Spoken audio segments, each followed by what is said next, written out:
اعوذ باللہ من الشیطان الرجیم بسم اللہ الرحمن الرحیم ان اللہ لا یخفی علیہ شیء فی الارض ولا فی السماء، یقیناً اللہ پر کوئی شے مخفی نہیں ہے، نہ آسمان کی نہ زمین کی۔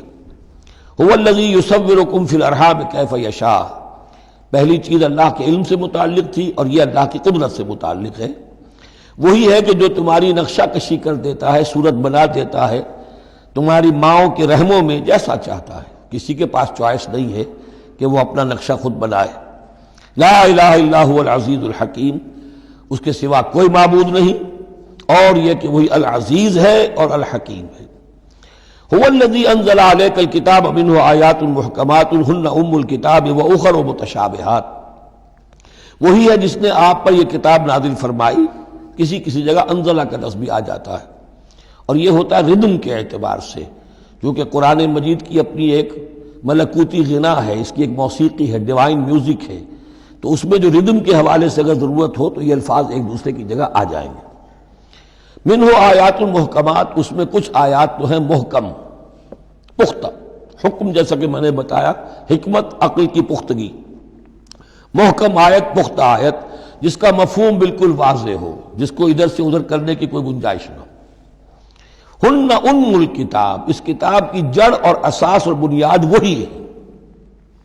وَأُخَرُ متشابہات، اور کچھ متشابہ ہیں کہ جن کا حقیقی اور صحیح مفہوم معین کرنا بہت مشکل ہے، بلکہ عام حالات میں ناممکن ہے۔ یہ میں تفصیل سے تعارف قرآن کے ضمن میں عرض کر چکا ہوں۔ آیات الاحکام جتنی بھی ہیں وہ سب محکم ہیں، یہ کرو یہ نہ کرو، یہ حرام یہ حلال۔ لیکن یہ کہ جو بھی آیات ہیں کہ جن میں بحث ہے عالم غیب سے، اللہ کی ذات و صفات، کیا تصور کریں؟ اللہ کا ہاتھ، اللہ کا چہرہ، اللہ کی کرسی، اللہ کا عرش، کیا تصور کریں؟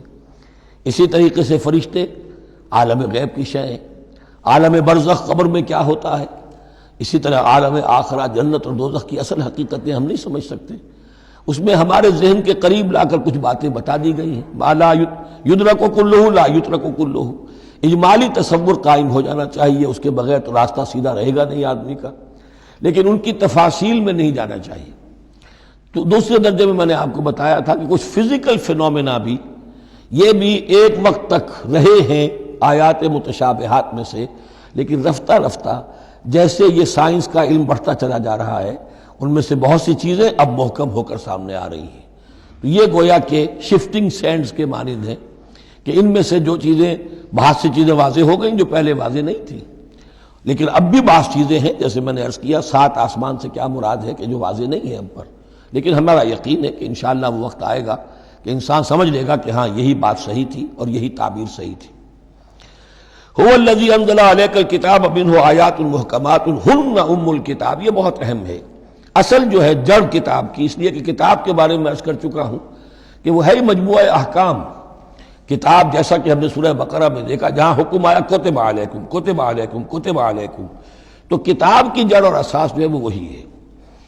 وَأُخَرُ مُتَشَابِهَاتٌ فَأَمَّا الَّذِينَ فِي قُلُوبِهِمْ زَيْغٌ، تو وہ لوگ جن کے دلوں میں کجی ہوتی ہے، اب وہ یہ ہے کہ وہ کوئی خاص بات نئی نکالنی ہے تاکہ اپنی ذہانت و فطانت کا جو ہے ڈنکا بجوایا جا سکے، یا کوئی اور فساد پیدا کرنا ہے، کوئی فتنہ پیدا کرنا ہے، ذہن ٹیڑھا ہو چکا ہے، اب اس ٹیڑھے ذہن کے لیے کوئی دلیل چاہیے قرآن سے، اب وہ متشابہات کے چکر میں لگیں گے، ان کے پیچھے پڑیں گے کہ کسی کے مفہوم کو میں اپنے من پسند مفہوم کی طرف موڑ سکوں۔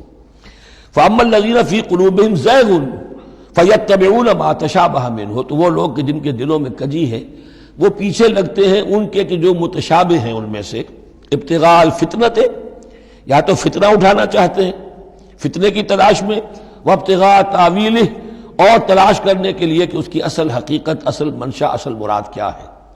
یعنی یہ بھی ہو سکتا ہے کسی کا علمی ذوق ہی ایسا ہو جائے، اور یہ بھی ہو سکتا ہے کہ ایک شخص کی فطرت میں کجی ہو۔ وَمَا يَعْلَمُ تَأْوِيلَهُ إِلَّا اللَّهُ، حالانکہ ان کا حقیقی مفہوم اللہ کے سوا کوئی نہیں جانتا۔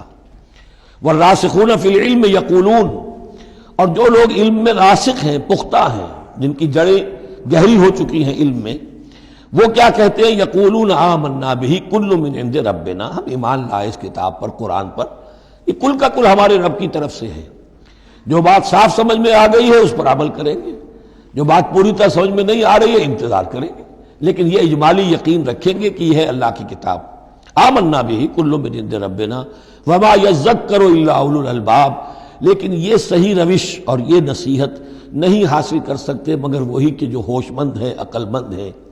اور سب سے بڑی ہوش مندی یہ ہے کہ انسان اپنی عقل کی لیمیٹیشنز کو جان لے، میری عقل کی حدود کیا ہیں، عقل کہاں تک جا سکتی ہے۔ اگر انسان اپنی عقل کی حدود کو نہیں جانتا تو وہ پھر اولو الالباب میں سے نہیں ہے۔ عقل بڑی شے ہے لیکن یہ کہ اس کی حدود ہیں، ایک حد سے آگے یہ عقل تجاوز نہیں کر سکتی۔ گزر جا عقل سے آگے کہ یہ نور چراغ راہ ہے منزل نہیں ہے۔ منزل تک پہنچانے والی شے جو ہے وہ عقل نہیں ہے، وہ قلب پہنچائے گا، لیکن یہ کہ بہرحال عقل ایک روشنی دیتی ہے، حقیقت کی طرف اشارے کرتی ہے۔ صدق اللہ العظیم۔